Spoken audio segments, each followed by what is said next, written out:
की जय। जब उदयाय सुबानु तब भोगवा कपिचंदनु कामारवाच करुनु ऐसा पण करुण्यावा।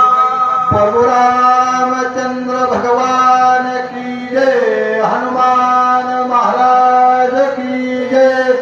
संत भगवान बाबा की जय। छत्रपती शिवाजी महाराज की जय। या ठिकाणी ज्ञानवंत गुणवंत धनवंत नीतिवंत येथे आले ती महाराष्ट्रातले सर्व साधू संत सर्वांना प्रणाम।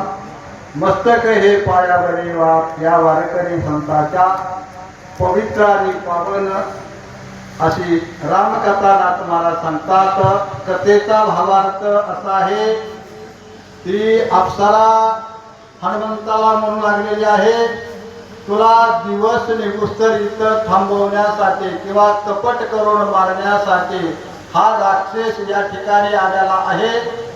अशा प्रकारे ती अप्सरा हनुमंताला सांगू लागलेली आहे।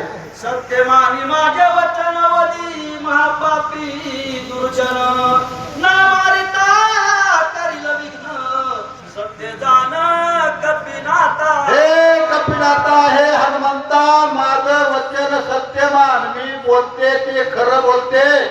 हा महापापी आहे, याला मारल्याशिवाय राहू नको। याला जर नाही मारलं तर हा तुला मारल्याशिवाय राहणार नाही, असं पुन्हा पुन्हा हनुमंताला ती खेचरी सांगू लागलेली आहे। ऐसे गोरोडी सुंदरी गेली अंतरिक्ष गगनांतरी चाकाटला तो अंतरी कपी केसरी अति विस्मित। अशा प्रकारे ती अप्सरा बोललेली आहे आणि आकाशामध्ये निघून गेलेली आहे। मला तिचं काम संपलेलं आहे आणि हनुमंत पुन्हा चाकाटून गेले। महाराज विचार करू लागले, मनामध्ये विचार करतायत, चाकाटतायत। जी अप्सरा म्हणते ते खरं असेल का? तो निश्चित राक्षस असेल का? मला या ठिकाणी गुंतवून ठेवण्यासाठी तो आला असेल का?